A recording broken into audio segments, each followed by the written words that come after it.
오는 4월 15일 치러지는 제21대 국회의원 선거가 오늘로 100일 남았습니다. 새로운 보수당 창당, 안철수 전 의원의 정계 복귀 등에 따른 이 중도 보수 진영 재편이 예상되는 가운데 한국당의 보수 통합 작업은 여전히 답답한 모습입니다.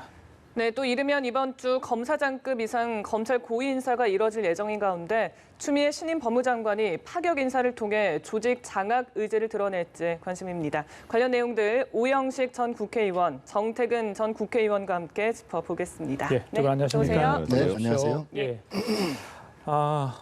작년에 정말 총선 1년 남았다, 1년 6개월 남았다 했는데 이제 100일밖에 남지 않았네요. 네, 시간이 참 빠릅니다. 총선 관련해서 할 얘기가 많은데요. 먼저 총선하면 대부분 각 당들이 어떻게 기치를 내걸고 싸울까 이런 얘기를 많이 하지 않습니까? 그건 그렇죠. 바꿔서 이야기하면 뭐 심판론, 특히 이제 프레임 전쟁 뭐 이런 이야기를 많이 합니다. 각 당에서 어떤 지금 전략을 갖고 있는지 모르겠는데 그런 프레임을 쌀 때는 뭘 고려해야 되는 겁니까? 네, 아무래도 이게 지금 문재인 정부 이제 집권 반환점을 돌고 치러지는 총선이기 때문에 예. 보통 이러한 그 전국 선거, 전국 단위의 선거들 같은 경우에는 말씀하신 것처럼 선거 구도, 프레임이라고 하는 이제 그러한 것들이 조직과 인물과 함께 3대 요소로 보통 잡히거든요. 예. 보통 이제 야당은 집권당 내지는 정부의 어떠한 그간의 국정 운영에 대한 국민적 평가, 심판 이런 거에 아무래도 하고요. 조금 특이하다 그러면 지금 이번 총선 같은 경우에 지금 우리 더불어민주당 같은 경우에는 그동안의 20대 국회 운영 과정에서 보여준 이런 야당의 어떤 정치 행태, 사실은 야당은 원래 집권당이나 이제 정부의 어떠한 정책 내지는 국정 운영에 대한 비판을 하고 또 문제를 제기하고 필요하면 반대를 하는 것이긴 한데 그러한 야당의 역할을 실질적으로 의회에서 제대로 했느냐. 예. 오히려 반대를 위한 반대. 그리고 대화 타협을 통해서 어떠한 국민적 공감대와 그 문제 해결 방안을 찾기보다는 그야말로 발목 잡기에 구태한 행태들을 보인 것 아니냐.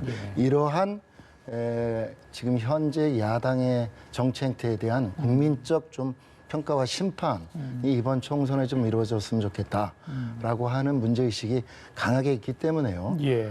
이번 21대 그 총선의 경우에는 20대 국회가 역대 최악의 국회라고 평가를 받는 만큼 지금 여의도의 어떤 정치 세력들을 근본적으로 좀 바꿔서 남은 후반기 국정 운영을 좀 안정적으로 진행해 나갈 수 있도록 하는 중대 선거라고 규정을 하고 예.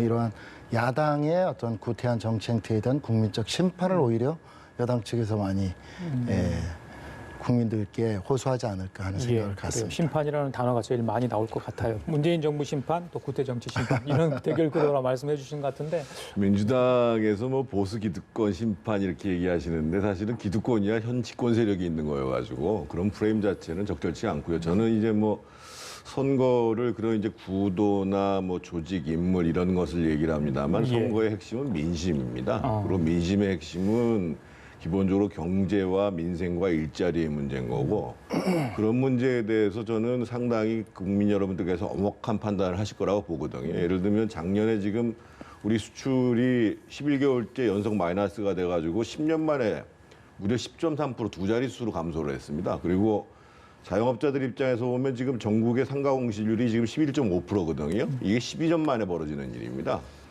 그리고 이제 더 우려스러운 거는 우리 시청자 여러분께서는 와닿지 않으시겠습니다만 작년에 소비자 물가 지수가 0.4%뿐이 안 올랐어요. 이건 무슨 얘기냐면 인플레보다도 더 무서운 디프레이션이 올 가능성이 있다고 얘기를 하는 거거든요. 이런 부분들 소위 경제와 민생과 일자리에 대해서 국민들은 피부로 체감을 하는 거예요. 그래서 저는 이러한 그 민생과 경제 문제에 대해서 아마 그 엄혹한 국민들의 평가가 있을 것이고 결국은 야당, 여당이 무슨 얘기를 하든지 간에 실제 선거로 가면 문제의 핵심은 경제다, 민생이다. 이게 더는 먹혀들 거라고 봐요. 그러면 또 야당 쪽에서 여당 쪽에서는 민생법안 만들려고 했는데 일자리 좀 제대로 정책 추진을 하려고 했더니 야당이 또 발목을 잡았기 때문에 이렇게 좀 진도가 나가지 않았다 이렇게 또 이야기하지 않을까요? 근데 그거는 예를 들면 저희가 이제 요즘에 이제 저녁 때 이제 상가 같은 데 가보면 음식을 빨리 달라고 재촉할 수가 없는 일이 사실은 각 식당에 가도 직원들이 없잖아요. 그러니까 다 이미 국민들이 이 정부가 상당히 무리한 정책들을 빨리 시도를 해서 자영업을 비롯해서 특히 30, 40대 일자리 이런 데 엄청난 문제를 가져왔다는 걸 느끼고 있거든요. 물론 거기에 야당이 책임이 전혀 없다는 것은 아닙니다만 과연 중요한 책임들을 누구한테 묻겠는가? 예. 이렇게 봤을 때는 당연히 이제 정부와 집권 여당 쪽에 많은 책임이 갈 수밖에 없다는 거죠. 네. 이게 이제 저 부분과 관련되어서 분명히 이제 저희들이 국정 운영을 책임지고 있는 집권 여당이기 때문에 소위 말하는 중소자영업층이 느끼고 있는 지금 여러 가지 경기 어려움에 따른 고충을 저희 나름대로도 헤아리고 있고요.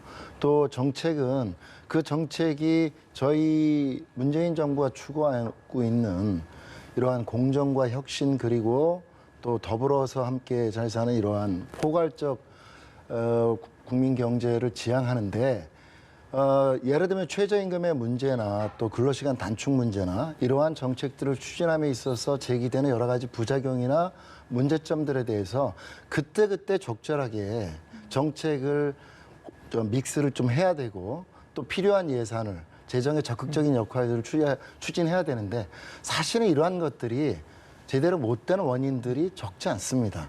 예를 들면 그러한 문제들에 의해서 제기된 문제점 자체를 부정하는 건 아닐 수 있지만 그러한 문제점들을 빠른 시간 내에 해소하거나 그 부작용의 효과를 줄이기 위한 정부 정책이 제대로 적기에 집행되지 못한 데에는 야당의 그러한 앞서 말씀드린 구태 정치가 큰 몫을 했다는 겁니다. 네. 예를 들어서 추경 예산 하나만 해도 국회에서 거의 몇 달씩 붙잡혀가지고 결국은 적기를 놓치고 추경이 집행되는 것이 그 대표적인 사례 중에 하나라고 봐야 벌써부터 되겠죠. 뜨겁습니다. 이런 민심이 선거 결과에는 또 어떻게 나타날지 정말 궁금해지는데요. 이번 총선 변수가 많습니다. 그중에서도 준연동형 비례대표제 이번 선거에 처음 적용되다 보니까 과연 어떤 변수로 작용을 할지 정말 궁금합니다. 어떻게 예상을 하십니까? 네, 어떻든 이번에 선거법 개정을 통해서 처음으로 이러한 연동형 비례대표제라고 하는 것이 물론 준연동형으로 이렇게 최종적으로 처리가 됐습니다만 그래서 선거 지형이 변화된 거는 맞죠. 가장 대표적으로는 지금 결국은 현실화 됐습니다만 이런 위성정당들 또 위성정당이 아니더라도 비록 지역구에서 그 당선자를 내지 못하더라도 정당 지지율에 연동해서 비례 의석을 확보할 수 있기 때문에 상당히 많은 지금 정당들이 난립한다고 할 정도로 좀 많이 생기고 있는 건 사실이고요. 예. 그럼에도 불구하고 한편에서는 유권자로서의 국민들 입장에서 다소 혼란스럽거나 그럴 수는 있을지 모르나 결국은 이러한 과정들 속에서 국민들은 앞서 말씀하신 것처럼 현 정부나 집권 여당의 국정 운영과 정치에 대한 평가들 속에서 유권자로서의 권리를 소중하게 한 표 행사하게 되지 않을까 저는 네. 그렇게 생각하고 있습니다. 지금 한국당에서는 헌법 소원을 청구했어요. 물론 그 결과가 선거 전에는 나오진 않겠지만 좀 상황을 지켜봐야 되는 겁니까? 당연히 이제 헌법 소원을 청구를 할 수밖에 없었죠. 왜냐하면 과거에 헌법재판소에서 판단한 게 예를 들면 지역구 선거가 비례대표에 영향을 미쳐서는 안 되고 또 비례대표 선거가 지역구 선거에 영향을 미쳐서는 안 된다라는 판결이 있기 때문에 하지만 지금 그 판결이 선거 전에 나오는 거는 불가능하거든요. 그래서 어떻든 개정된 선거법으로 선거는 치르게 될 것이고 나중에 이제 그 일정 시점까지 법을 고쳐라 위헌이다라고 한다면 이렇게 나올 거기 때문에 선거 자체는 이번 소위 준준 연동형 선거로 선거법으로 치러야 되는 것이 분명하고요. 근데 과연 그러면 이게 굉장히 파급력이 클 거냐? 현실적으로 봤을 때는 지금 비례대표 의석이 47석으로 고정되어 있는 데다가 그중에서도 소위 연동형이라고 하는 것은 30석분이 안 하거든요. 네. 그리고 또 한 가지는 선거법 개정과 공수처법 오늘 이제 공경수사권 조정안도 마찬가지입니다만 4+1이라는 형태로 해서 이것을 밀어붙였기 때문에 제가 봤을 때는 어떻든 야권의 입장에서 다수 우리가 의석을 얻어야 된다라고 해서 비례대표 정당을 만들든지 후보 단일화를 한다든지 이런 일이 벌어지게 되면 결국에는 사실은 이 준준 연동형 선거법이라는 게 과거에 있었던 선거법에 비해서 큰 영향을 미치지 않을 것 같다라는 것이 저의 판단입니다. 예. 그 지난해 패스트트랙 중돌 과정에서 있었던 불상사 관련해서 검찰이 최근에 이제 기소하지 않았습니까? 다수가 한국당이기 때문에 한국당에 초점을 맞춰서 좀 여쭤볼게요. 기소한 의원들 공천이 과연 될 수 있을지 한국당이 어떤 결정을 할지 관심인데 검찰에서 2명에 대해서 지금 당선 무효형에 해당하는 벌금형을 구형했어요. 약식 기소된 사람 2명이 있었지 않습니까? 그 중에 2명을 먼저 이제 구형을 한 건데. 이게 하나의 사례가 될지 모르겠습니다만 앞으로 이게 확정이 된다면 사실 힘든 상황인데 어떻게 보십니까? 공천까지 영향이 있을 거로 보세요. 당연히 이제 약식 기소를 했는데 500만 원 벌금을 구형했다라고 하면은 당사자는 정식재판을 청구할 수밖에 없습니다. 왜냐하면 당연히 그게 확정이 되게 되면 그렇죠. 이제 피선거권이 제한을 받기 때문에 그렇고 이번에 자유한국당으로서는 상당히 위기의식을 안 받을 수가 없는 게 예. 국회법 위반만을 넣은 것이 아니고 소위 특수 공무집행 방해를 넣었습니다. 그러니까 회의장 질서를 유지하고자 하는 국회 방원들에 대해서 업무를 방해했다라는 거죠. 근데 우리가 이제 형법상 특수 공무집행 방해는 상당히 중범죄에 해당합니다. 그래서 이제 이거와 관련해서 다른 사람도 아니라 황교안 대표, 나경원 원내대표가 지금 기소가 돼 있는 상황이란 말이에요. 그래서 상당히 긴장을 안 할 수가 없는 것이고 예. 결국은 만약에 한국당에서 총선에서 다수당이 됐는데 이 문제 때문에 의원직이 상실된다라고 하면 소위 다수당의 지위가 역전되는 일이 벌어질 거 아니겠어요? 그래서 아마 선거 결과가 재판 결과에도 상당한 영향을 미치게 될 거예요. 그렇다고 해서 기소가 됐으니까 우리 공천 못 준다고 할 수는 없잖아요. 어떻든 그거는 당 지도부가 결정을 해가지고 그 물리적 충돌에 앞장서서 막았기 때문에 그래서 기소 여부가 공천에 플러스가 되거나 마이너스가 될 것은 없을 텐데 기본적으로 기소가 됐다고 해가지고 공천을 안 하는 경우는 안 생길 거라는 것이죠. 그래서 결국은 총선 이후에 총선 결과를 가지고 이 문제에 대해서 국민들이 선택했기 때문에 소위 이제 당선 무효형까지 가서는 곤란하다 이렇게 문제를 제기할 가능성이 크고 따라서 한국당 입장에서 보면 총선 결과가 너무나 중요한 거예요, 사실은. 예. 의원님 어떻게 보십니까? 요거.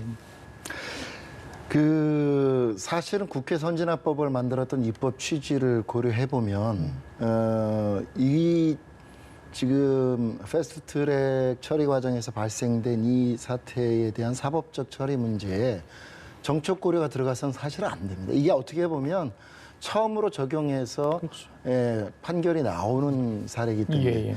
그리고 현실적으로 보면 이런 게 있습니다. 예를 들면 패스트트랙 문제로 이렇게 검찰이 기소한 것에 대해서 여론조사를 좀 해보면 찬반이 비슷하게 나오는데요. 그 내부를 들여다보면 소위 말하는 민주당 지지층에서의 반대는 왜 그 방해하는 사람들을 막고자 해서 회의를 진행하고자 하는 민주당 의원들까지 기소하냐 이러한 의미의 반대가 또 많은 거예요. 제가 왜 이런 말씀을 드리냐면 지금 이렇게 기소가 됐는데 이게 국회 선진화법 166조 1항을 적용하느냐 2항을 적용하느냐에 따라서 사실은 이 사법 처리의 수위가 많이 달라집니다.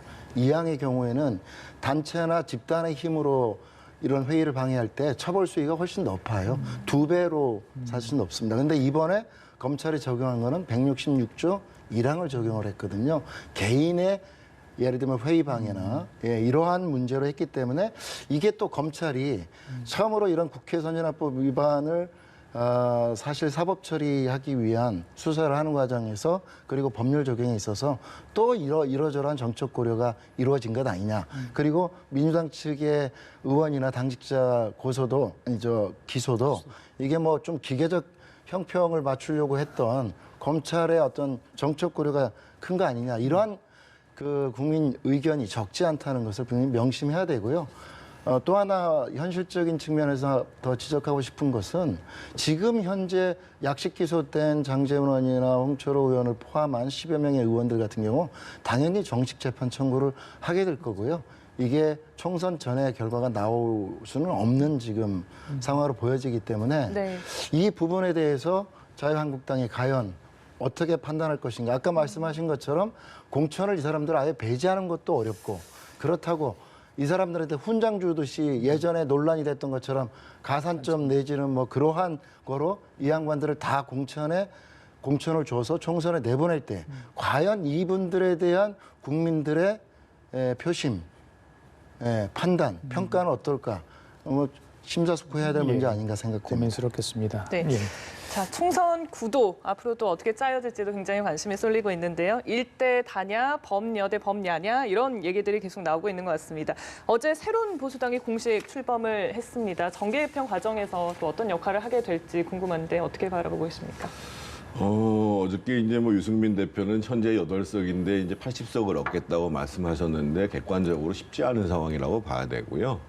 그거는 이제 사실은 그동안 오늘 뭐 곧 귀국하겠다고 했던 안철수 대표나 유승민 대표가 새로운 정치의 모습을 제대로 보여주지 못했거든요. 그래서 그런 문제들을 다시금 이제 새로운 보수라는 형태로 지지를 회복하기는 쉽지 않을 거고 지금 야권에 있어서는 결국은 이 문제일 것 같습니다. 그러니까 지금 뭐 대통합을 얘기하고 뭐 이런 것도 핵심은 후보가 분열된 상태에서 선거를 치르면 불리하다.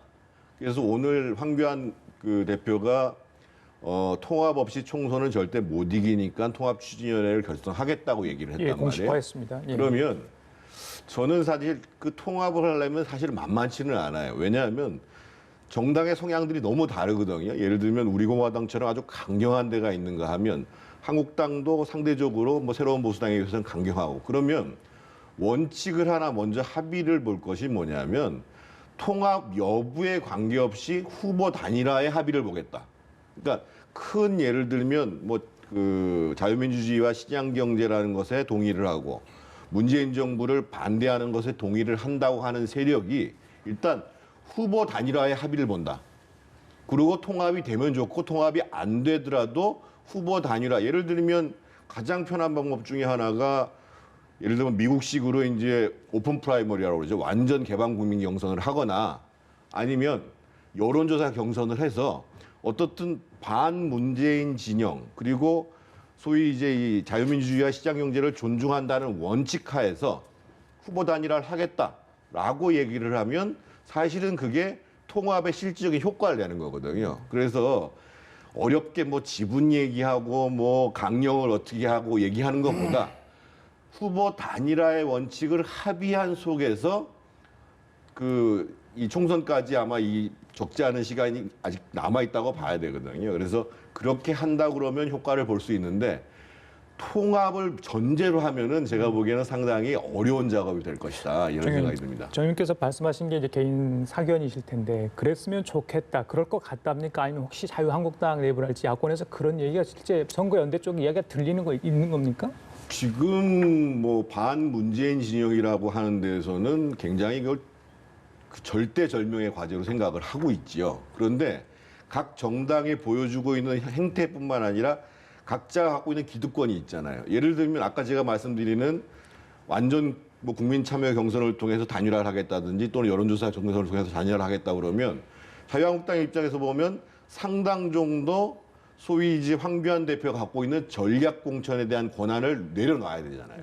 그러니까 결국은 후보 단일화를 하던 통합을 하려면 일정 정도 기득권을 포기한다는 전제가 있어야 되는데 그러니까 그것을 전제시키기 위해서는 그만큼 소위 그 단일화라든지 통합에 대한 요구가 높아져야 가능하다는 거죠. 그래서 저는 아마 2월 중순까지는 각 정당 내에서도 이런 통합에 대한 요구가 나올 것이고 소위 야권의 지지자들도 굉장히 높게 나올 것이고 언론도 마찬가지라고 봐요. 예, 유승민 전 대표, 유승민 의원은 2년 전 결혼 잘못했다. 그럼 재혼을 하는 겁니까? 글쎄요. 그 부분은 뭐 서로 열어놓고는 있는 거로 보여져요. 예를 들면 좀 더 이렇게 구체적으로 들어가면 아마도 생각과 노선의 차이들이 분명히 있겠지만 외형적으로 보면 결혼할 때 했던 이야기들이 아직 살아있느냐 안 살아있느냐 이거부터 확인하자 지금 이러고 있거든요. 근데 아직은 안철수 전 대표 측에서 뭐 원론적인 이야기만 지금 그리고 정계 복귀만 선언한 상태이기 때문에 들어와서 어떻게 할 건가를 좀 봐야 되겠죠. 근데 저는 앞서 이야기가 보수 통합에 대해 질문을 했는데 선거 전략에 대해서 설명을 하는 것처럼 들리는 거예요. 예를 들면 지금 말씀하신 후보 단일화를 포함한 그러한 방식들은 선거 공학적인 접근들이거든요. 결국은 대결 구도를 1대1로 붙여야지 승산이 있다. 우리 통합이 안 되니까 통합은 안 되니까 어쩔 수 없고 그러면 후보 단일화라도 하자. 이런 거거든요. 근데 후보 단일화조차도 첨예한 이해관계가 부딪히거든요. 룰을 어떻게 잡을 건가? 어느 지역에 한해서 후보 단일화를 할 건가? 전국 단위에서 할 건가? 부분에서 할 건가? 저희가 후보 단일화와 같은 경험들을 많이 해본 사람들이기 때문에 그게 통합만큼 왜냐하면 지금 제가 통합 이야기, 이 보수 통합 이야기 나올 때마다 하는 거지만 예를 들면 유승민 대표가 이야기하는 보수적인 3원칙 있지 않습니까? 여기에 대해서 답을 해야 돼요. 예. 적어도 이 중에서 어느 한 부분이든 두 부분이든 최소 합의를 해야 됩니다. 탄핵의 문제에 대해서 뛰어넘을 건지. 황교안 대표가 답을 해야 된다 말씀이죠. 그렇죠. 예. 그리고 또 뭐 마저 그 다른 파트너들도 마찬가지거든요. 그리고 자유한국당 중심이 아닌 새로운 집을 짓자라고 하는 거든. 그리고 거기에 자신들이 가지고 있는 기득권을 내려놓고 어떤 인적 쇄신을 포함한 혁신이 이루어져야 된다. 지금 안철수 대표도 첫 마디가 그거 아닙니까? 지금은 통합이 중요한 게 아니고 우선 혁신해야 된다. 라고 먼저 던졌단 말이죠. 모르긴 몰라도 지금 안철수 전 대표 같은 경우에는 소위 말하는 진보 진영에서는 안철수 대표를 위한 룸이 없어요. 없습니다. 근데 지금 안철수 대표가 이제 지금 정계 복귀를 한다고 해서 이 보수 진영의 각자의 이해관계가 밥그릇으로 이전 투구가 되어 있는 이 판을 안철수 대표가 지금 들어와서 정리할 수 있다? 지금까지 안철수 대표가 보여준 정치력으로는 저는 전혀 기대하기 어렵다. 이렇게 보여지거든요. 그렇기 때문에 안철수 대표가 오면 모르긴 모르지만 손학규 지금 대표의 모습을 볼 때 거의 좀 독자적인 행보로 좀 독자적인 창당 내지는 제3세력들을 규합하는 어떤 방식 속에서 예. 뭐 새로운 보수당이 됐던 또 중도층이나 또 이런 걸 대표하는 어떤 흐름들과 만나서 아마 본인의 세력화를 모색하지 않을까 저는 좀 그런 생각을 갖고 있습니다. 예, 한국당도 여러모로 고민스러운 부분이 있는 것 같습니다. 아까 말씀하신 것처럼 황교안 대표가 오늘 통합 추진이 공식화를 했고요. 지난 장외 집회, 광화문 장외 집회에서 수도권 험지 출마 얘기를 했습니다. 공식적으로 사실 이야기한 거 아니겠습니까? 이것도 위기를 타개하는 하나의 어떤 수단이다, 카드다 이런 이야기도 있습니다. 그런데 중진들까지 같이 좀 가자. 그러면 속된 말로 니나 가라, 니가 가라 뭐 이런 이야기를 가능하다 해서 반발 여론이 있는 것 같아요. 이거 어떻게 봐야 되는 겁니까? 일단 황교안 대표가 험지에 출마하겠다고 얘기한 것은 사실상 그 지역이 이제 종로가 될 가능성이 굉장히 커요. 그리고 이제 이낙연 총리하고 맞붙을 공산도 굉장히 크고 그럼에도 불구하고 내가 거기에 갈 수 있다라고 판단한 것은 아무 근거 없이 하지는 않았을 거예요. 제가 봤을 때는 여론조사 같은 걸 해보니까 해볼만 하다라는 판단이 쓴 거라고 보여지고 그런 차원에서 본인이 먼저 결심을 한 상태에서 당내 주도권들을 장악한다라는 차원에서 보면 나머지 그 당내 중진들도 어려운 곳에서 싸우라라고는 대표는 당연히 얘기할 수 있는 거예요. 있는 거고. 그랬을 경우에 지금 사실은 이제 홍준표 대표 같은 경우는 노골적으로 지금 반발하고 있는 것이고, 또 김병준 전 비대위원장은 충분히 그럴 생각이 있다라고 얘기를 하는데 저 부분에 관련해서는 당연히 명분상 황교안 대표가 우위에 설 수밖에 없는 것이죠. 그런데 지금 결국은 한국당이 몇몇 대표 주자들이 험지에 출마해서 소위 선거 분위기를 리드한다고 해서 이길 수 있느냐? 황 대표 스스로도 늘 얘기했던 것처럼 소위 단일화의 구도를 만들어내는 것. 이게 더 큰 문제일 거거든요. 그래서 아마 황교안 리더십의 문제는 이번 총선을 앞두고 그렇게 범버섯 통합이던 후보 단일화를 이뤄낼 수 있는 리더십인가 아닌가. 이걸 가지고 평가를 받을 것이고 그게 이루어지게 되면 아마 다른 뭐 홍준표 대표가 됐든 다른 그 중진 인사들도 상당 정도 황교안 대표의 얘기를 받아들일 수밖에 없는 이런 상황이 벌어질 것이고 그게 안 된다고 한다면 과연 황 대표한테 그걸 물리적으로 강제할 수 있는 힘이 주어질 것인가 이건 또 미지수라고 봐야죠. 네. 험지라는 개념이 어렵다, 승리하기 이런 뜻 같아요. 상대당이 워낙 강하기 때문에 이런데 만약에 의원님께서 한국당 중진이라면 어느 특정 지역에 나가라 이렇게 했을 때 그걸 수락하실 수 있겠습니까? 그거는 뭐 이런 것 같아요. 지금 이 황교안 대표 그동안 쭉 한 걸 돌아보면 지난해 2월 27일 이렇게 취임을 한 뒤에 소위 말하는 리더십 위기가 이렇게 몇 차례 있었어요. 예, 돌아보시면 가장 대표적으로 작년 9월에 이제 소위 1차 위기라고 이렇게 왔는데 그때 황 대표가 한 것은 삭발이었습니다. 예, 삭발을 통해서 분위기를 이렇게 잡고 지지층을 결집시키는 효과를 봤다. 이러한 평가가 좀 있습니다. 그다음에 11월 달에 또 위기가 왔어요.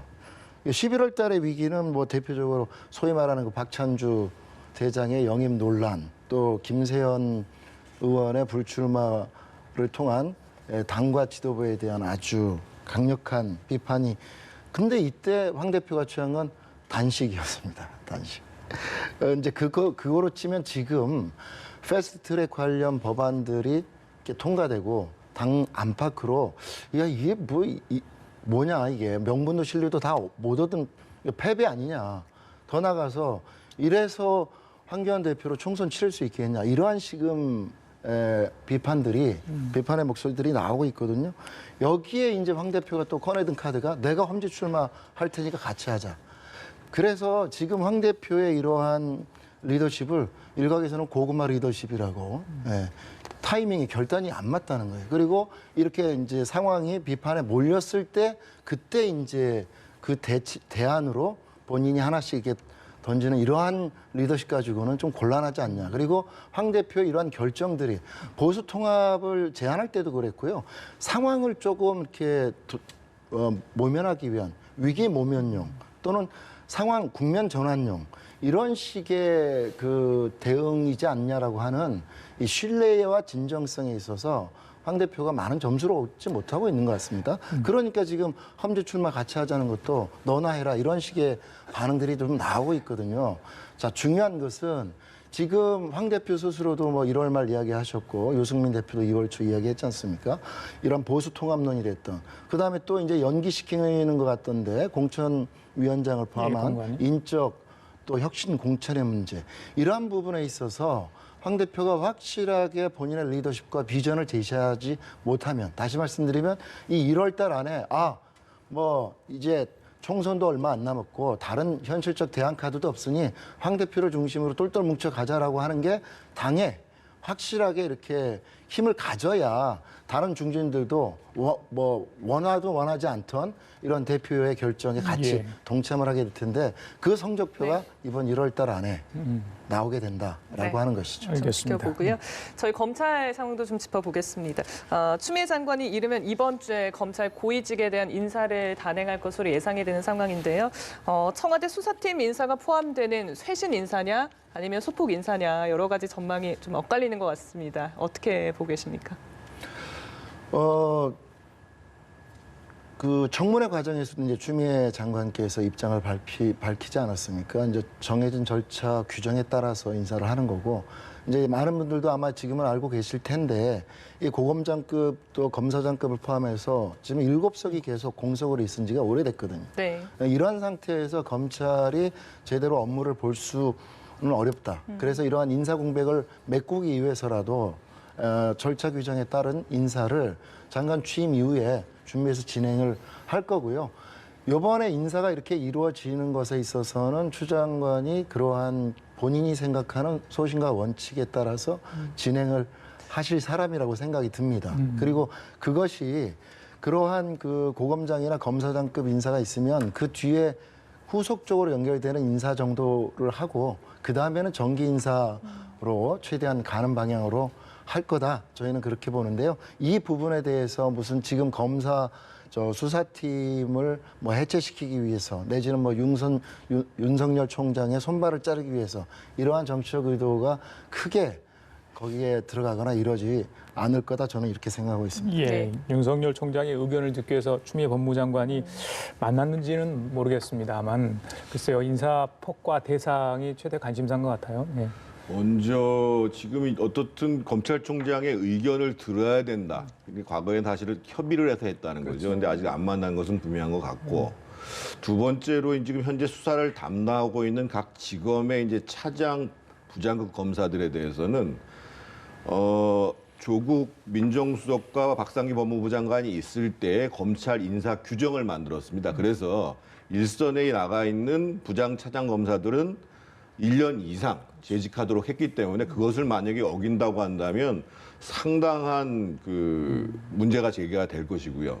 세 번째로 말씀드리고 싶은 게 만약에 지금 소위 윤석열 검찰총장과 손발을 맞춰 왔다고 하는 지금 중앙지검장, 배성문 지검장이나 뭐 대검의 주요 간부들을 만약에 교체하는 일이 벌어지면 저는 당장은 속 시원한지 모르겠습니다만 노무현 정부 때 이런 일이 있었습니다. 노무현 정부 초기에 소위 이제 그 당시에 김가경 검찰총장을 비롯해서 대검의 주요 간부들을 왕창 그 한직으로 내보냈습니다. 그래서 등장한 게 누구였냐면 송광수 검찰총장이고 이 송광수 검찰총장이 들어서면서 오히려 수사의 강도는 훨씬 세졌습니다. 그래서 발생된 게 대선자금 수사였고 그래서 그때 뭐 나라종금 사건을 비롯해서 안희정 씨가 구속되고 이런 일이 벌어졌거든요. 그래서 무리하게 오히려 추미애 장관이 인사를 하게 되면 검찰의 수사 의지는 더 세질 것이고